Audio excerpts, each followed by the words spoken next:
coach. I'm ready to play today. Put me in, coach. I'm ready to play today. Look at me, I can be center field.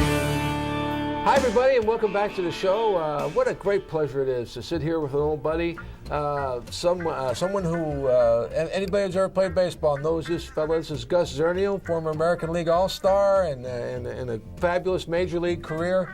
Gus, always good to see you, man. Thank you. It's nice to be with you, Chris. Hey, you know, I thought we'd go back to the beginning, to the early stages, but down there in Texas. If I can remember that far back, I'll give it a go. Well, what's your question? Well, you were raised in the Lubbock area? No, I was born and raised in Beaumont, Beaumont. Texas. That's right. Okay. And the way I got started in baseball back in those days, there was a St. Louis Cardinal tryout in Houston, Texas, and a bunch of us, about 7 of us, got in a car, and we drove, just to have 3 days of fun, and there must have been 400 kids there. But after we worked out for about 3 days, Brent Schwicky was involved in that, and the 3 guys got assignments out of that camp, and I was one of them. 3 guys out of 400. About 3 guys out. Well, talent in those days, talent is better now. Back in those days, you had to really look for talent, and not a lot of kids had developed. Well, you were a pretty good-sized fella. I mean, but you're only about 210 pounds, something like that, out of high school? I played it that way, but when I signed, I didn't weigh that. I was about 187 pounds when I signed. But when you look back on the films and you see the size of you and the pictures, you see the size of you and you see the size of a lot of the other players, you were like the big guy, batting third or fourth and hitting the long ball. Well, when I first went up, I was considered one of the bigger guys. Right. There was not maybe a couple of 6'5" pitchers. Yeah. But most of the hitters were 6 feet, 6'1", and so, like that. And so I was considered as a big man. But nowadays, I'd be a little guy. Even though the second base guys are home run hitters and stuff. Yeah. And you look at a guy like Randy Johnson, I've often wondered about that. I've never batted against a guy 6 feet 11 inches tall. I mean, by the time he lets go of the ball, it's crossing the plate. The only guy that I can remember, he was nowhere near 6'11", but he's over 6 feet. I think he was 6'6", Frank Sullivan. And I still hear from Frank Sullivan. We commute together over the email each other. No kidding. Did you take him deep? Do you call him and remind him that you took look him in the deep? book. I got him a couple of times. Hey, by the way, before we even get too far in, we're going to be talking a lot today about this book. This is Ozark Ike, Memories of the Fence Buster. And the Fence Buster, you certainly were, Gus. And this is a great book. I just love it. It's a great book for baseball fans, and that's no doubt about it. Well, it's not all a book about statistics. It's got a lot of family stuff in it. It's got train rides, hotels.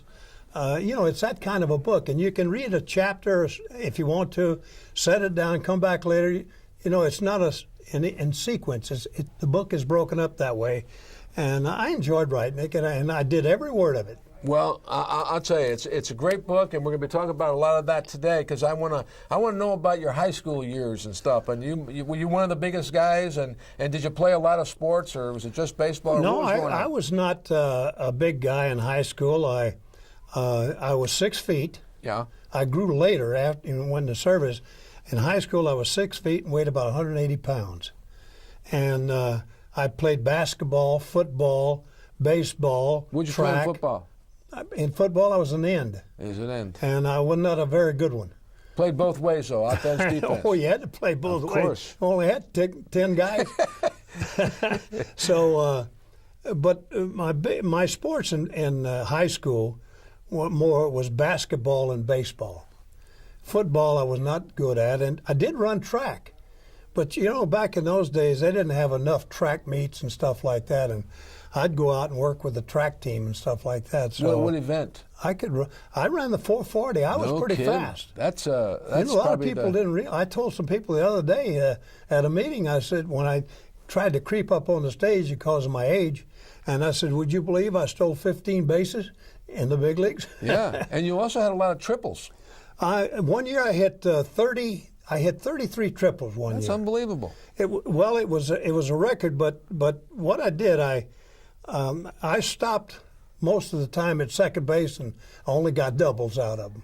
Well, but a lot of times you made it all the way at third. Well, I had a couple of triples. The book has got a picture of me hitting a triple. Yeah, and sliding into third base there. And but out of high school, so you got signed when you went to that tryout thing, and who signed you? The Indians, I guess. No, That's where Cardinals. Oh, the Cardinals. St. signed you. Louis Cardinals. Branch Rickey. Okay. And so they asked me if I would finish the year. We went over there like in May or something like that, and asked me if I'd go to Hamilton, Ontario. And I said, well, you'll have to wait. I'm going to go home. My father had passed away at that time, and so I was going to ask my brothers and sisters and mom and all that where Hamilton, Ontario was. And nobody knew. And I didn't know where Hamilton, Ontario, and I'd never been out of Beaumont, Texas, except go to Houston. And by George, we called, I forget what the name, a guy with Fesperman or somebody like that of the Cardinals, and we said, he can't play this year, but where would you send him next year, which would be 1942. And they said, well, we'd like to send him to Albany, Georgia. Well, being a Southern boy, I knew where Georgia was, and I said, let's go. And that's the way that worked out. Well, so you go off and you play a year of pro ball, and then the war breaks out. Well, excuse me for interrupting, but let me get it. In 1941, I was a senior in high school. Okay. And that's when Pearl Harbor came. Well, in 1942, I didn't even think about the war. It wasn't on my mind. But I graduated from high school in the mid-season of 1942, which was a 42 class. And then they had signed me already. And so the war was going on, and I reported to Albany, and I played, finished the year at Waycross. So I played, what was I, 18 years old or 19 or whatever it was. And so when the season was over, then I was ready for it. So the war came on, I played a year of baseball, and then I went to see my uncle. Yeah, Uncle Sam. And so did a lot of ball players, a lot of professional athletes, all the sports. They rolled up their sleeves and went off to war. Well, a lot of guys like Bob Feller, Ted Williams, they were in the service for so many years, and it was in the highlight of their careers.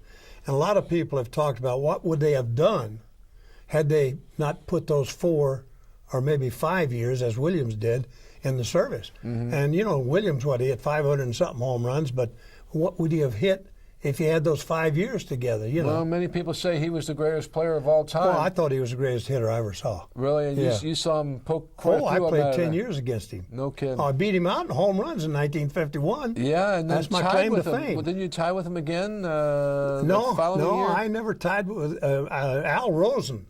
And I were tied one time. Okay. But he had a home run the last day of the season, beat me out. Okay. But he the splendid splinter, he really had a beautiful swing, and he was just 100% ball player, wasn't he? Well, he would tell a lot of guys.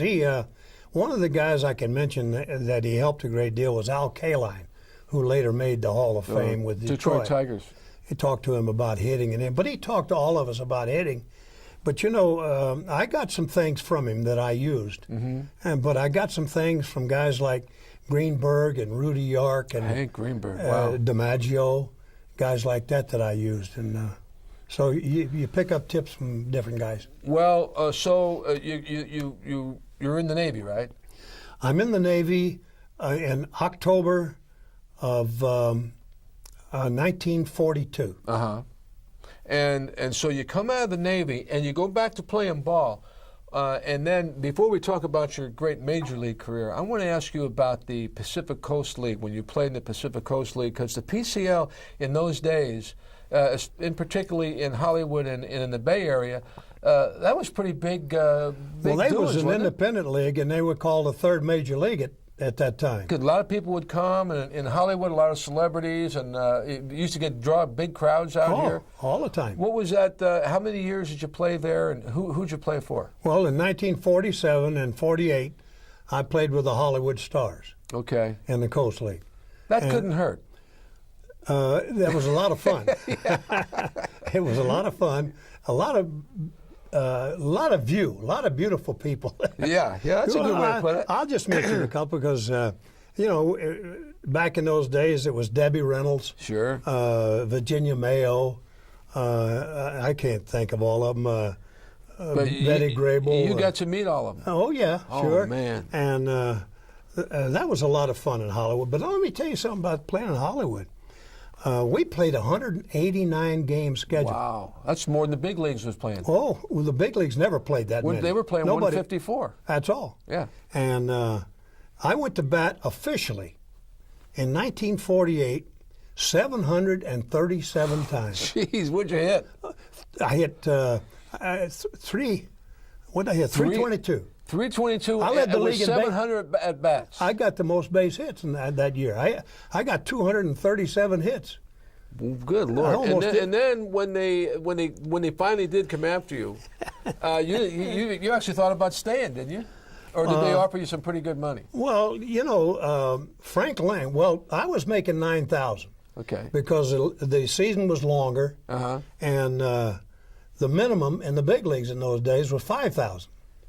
So when the 1948 season came to an end, why the White Sox bought my contract. See, they got me in a draft situation, but they had to buy me back, and that's a long story.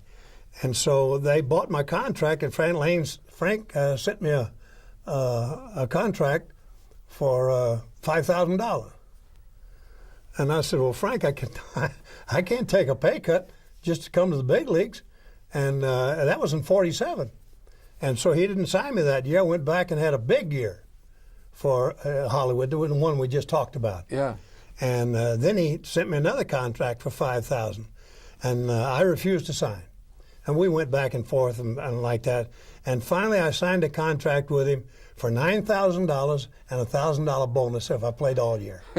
So my first year in the big leagues, I made $10,000. Wow. Now that was in 1948? Well, 49 was when I went to the big leagues. But 48 was when 48 was Now you got hurt in 48. No, 49.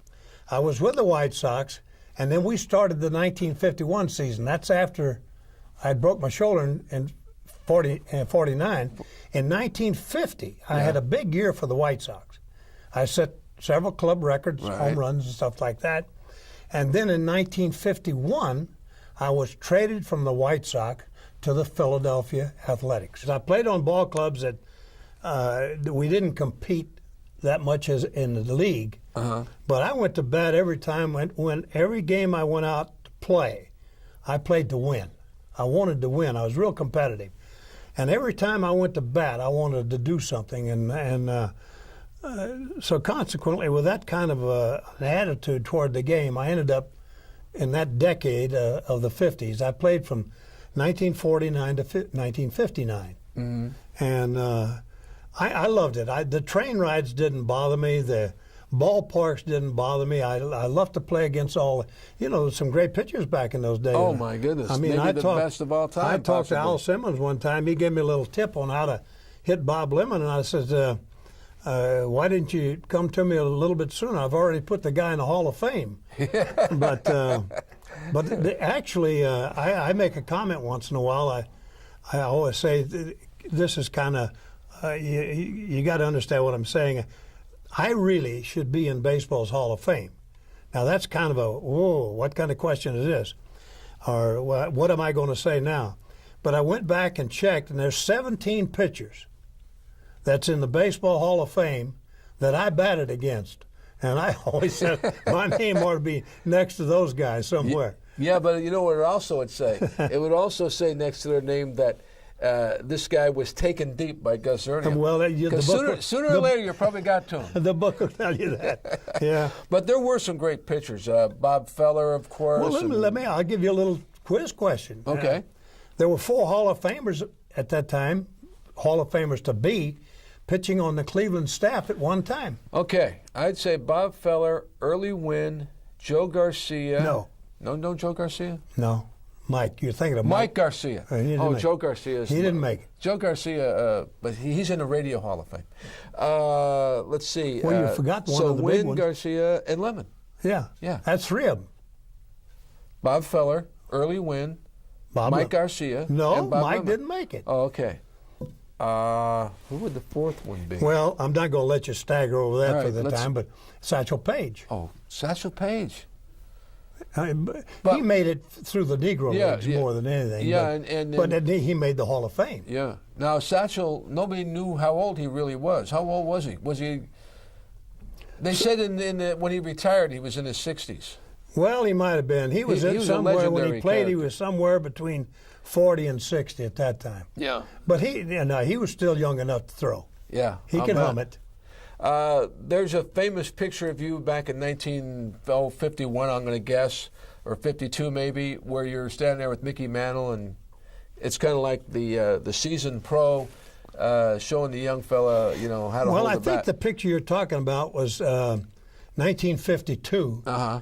We were in Yankee Stadium, and I wanted a picture because Mantle was getting to be known for his power hitting, and I had led the league in 51, so he was behind me in home runs for about half of the decade, and then suddenly he went haywire and went past me. But for the first several years, I was hitting more home runs than he hit. Wow.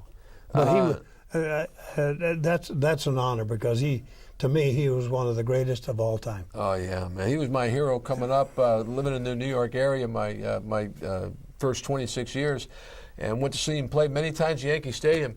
But it just kills me to think that you walked up to home plate at Yankee Stadium, and you put one in the upper deck in left field, the left field bleachers, the left field seats. You hit a lot of balls at Yankee Stadium, didn't you? One of the longest, and I believe I hit that one off of Reynolds.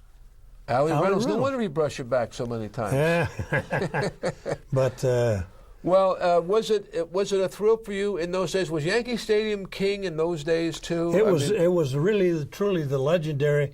I remember I'd never seen Yankee Stadium, and when I got into the big leagues, and the first time we went into Yankee Stadium, I just stood there and I'd never seen any. It held more people than the town that I was born in. Wow. I mean, I was born and raised in 50,000 people in a town, and that thing held 75,000 or something. And I looked at that and I saw it full. Picket fence around the top. Oh, it was, man. Did you see the movie 61 with an asterisk? Yeah. About Roger Maris? Yeah. In the video, Billy Crystal tells a story about why he did that story. Billy Crystal was the producer of it. Yeah. And he says, I remember when my dad took me through this tunnel right here. It was on the third base line. And I started crying because that's exactly what happened to me. I remember going there with my dad and walking down that tunnel, and then that whole world opened up to you. Yeah, I just can't even imagine what it'd be like if you walked up through the dugout. Well, that's right, or walk to home plate. And stand where Babe Ruth, Lou Gehrig, wow, and all those guys Mickey stood. hit one up on the fence in right field, just 18 inches from going out. The only one that ever would have gone out fair. Yeah. Did you ever come close to hitting one out fair there? In the Yankee Stadium? Yeah. No, but Yogi did. Yeah, didn't he hit the scoreboard or something? No, he went to center field with a fungo bat and hit one out. Yeah, I remember there was a picture of Bob Cazava. And Bob Cazava said that he was telling a lot of people, even though he was a bad hitting pitcher, but he used to hit fungo. And he was saying that he hit one out with a fungo bat. Yeah. Well, when you mentioned Bob, Bob and I were friends at one time with the White Sox. And he went to pitch for the Yankees. And Bob knew I could hit. I hit a couple of home runs off of him.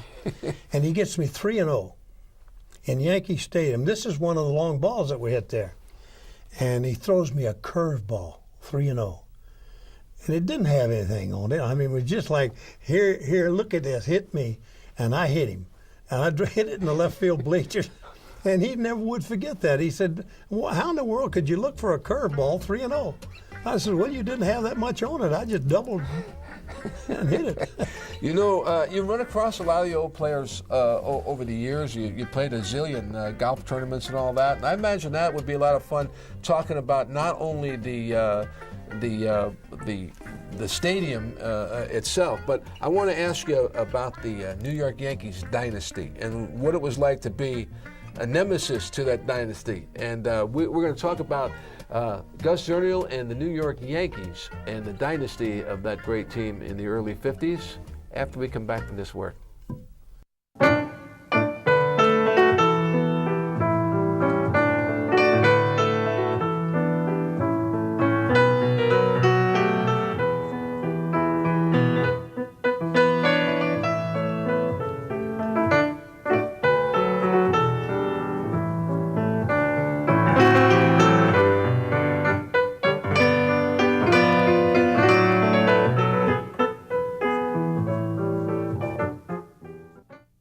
Come up and played in Vero Beach. That's right. And you hit a home run, and I'll never forget it. We were sitting, they got it boxed off. We worked out in the morning, and they'd give you the second, part of the afternoon off to go watch the Dodgers play the Athletics. And I remember them hitting a home run in Vero Beach. I always enjoyed going down there. That was a good organization down there, too. Good.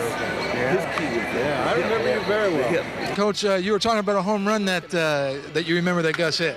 Well, I was a fairly young player in 1952. It was actually my second spring training in Vero Beach, Florida.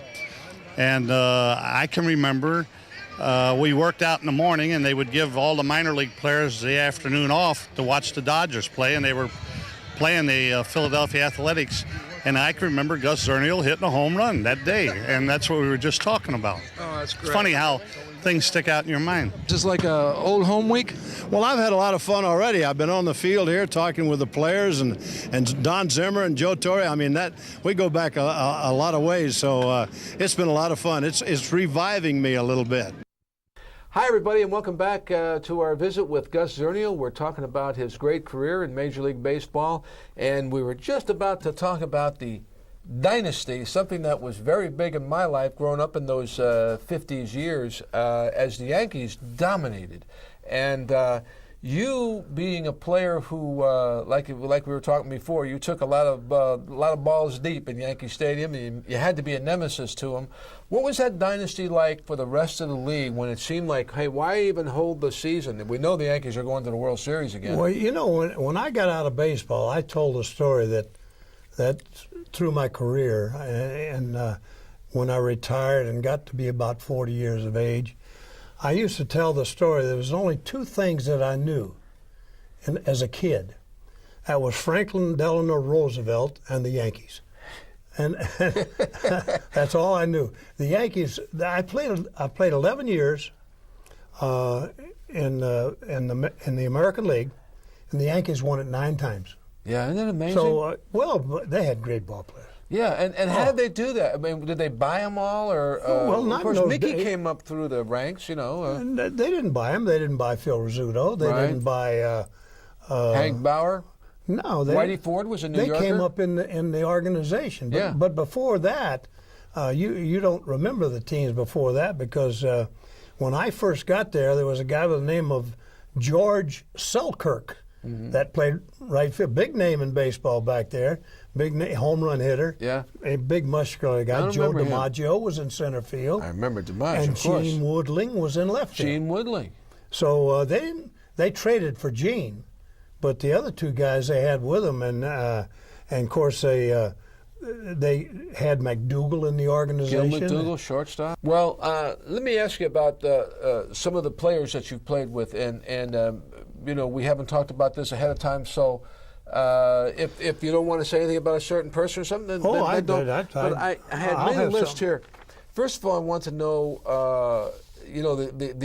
I'm sure they usually get asked by Ted Williams. You already said you thought he was maybe one of the best hitters of all time. He was the best hitter I ever saw. Best players of all time.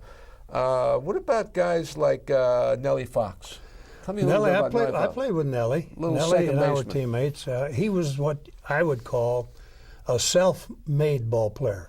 He looked like he could never make a double play, and he's got the record. He looked like he could never hit, and he got 3,000 hits. and he made the Hall of Fame. And what finally got to him was chewing tobacco. No kidding. Got cancer, and it got into his mouth area. For you young kids, leave that chewing tobacco, even that snuff they do nowadays, to get rid of it.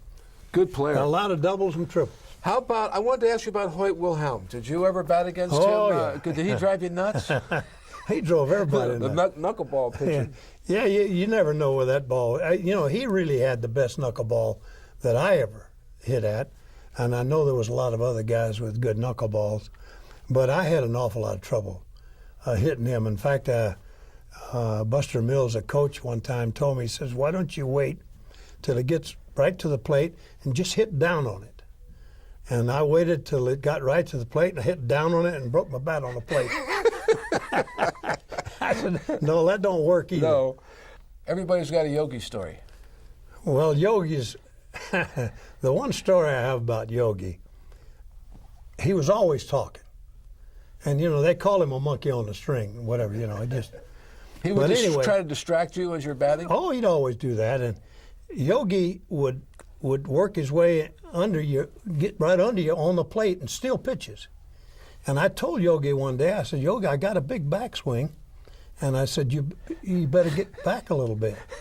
Well, one day in Yankee Stadium, Yogi got to creeping up. Well, I put the bat down. Can I show you with the bat? You be Yogi. Okay. And I took the bat on the plate like that, and I just took it back right and hit him in the mask. And I said, "You better back up, Yogi." And so that went on several games. And finally, I've got a picture of it. Really? I've got a picture of it. And so one day he got under there, and I took a swing. I don't know if I hit the ball or not. But I kept coming around, and I hit him with my backswing. I still hit him right in the back of the head.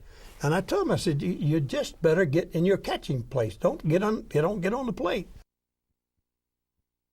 Folks, here's slugging Gus Zernial, formerly of the White Sox, now with the Philadelphia A's. Say, Gus, Huh? Hello there. would you mind telling the folks why you're so sold on Gillette Blue Blades? Not at all. As a matter of fact, I'm going to grab off a quick shave right after the game. Fine. We'll be seeing you. Hey, How was it, Gus? like every Gillette shave. Quick, easy, and mighty refreshing. Gus, I mean, that was a great acting job you did. When you went Oh, like you had this, when you went like, we just showed the commercial. Yeah. When you went like this, and it's Gus Zernial, and Gus, how are you doing? And you go, and you got to tell, and you go, "Huh? What? Oh, pretty good. How are I you still doing?" got that thing. I still Yeah. have that. Gus, what a pleasure, man. We gonna do this again? Sure. All right, buddy. Had a lot of fun. Always great to see you. The great Gus Zernial, so glad you could be with us tonight. And we will see you next time. And boy, I tell you, this bat here, I think I could have done something with this bat. But this was an old Louisville slugger. Gus Zernial, 1953 All-Star game. And there's a thing right here he got a hit with, right? This is the smudge right here. Right here. That one right There there? it is. Yeah. Looks like you might have fouled it off, but no, it was a line drive. Right over the shortstop. Base hit. Thanks for being with us, everybody. We'll see you next time.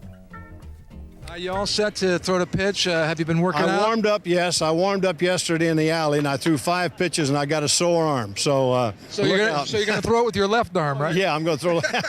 I'm going to do it left-handed. All right, Gus, don't be nervous. They're rooting for you. I'm not nervous a bit. I'd love to get in that cage. I bet you would. Oh, I feel like it. There's one thing about when you get a little older, your mind says you can do it, but the body says no. Oh, yeah. You can't do it. You want to. That's right. Well, good luck out there. Thank you. To toss out tonight's final ceremonial first pitch is Gus Zernial. Gus spent 18 years in the professional baseball, 12 in the American League with the A's, White Sox, and Tigers. And Gus led the American League in home runs and runs batted in 1951. In American League All-Star 1953. Gus is currently the Director of Community Relations for the Diamond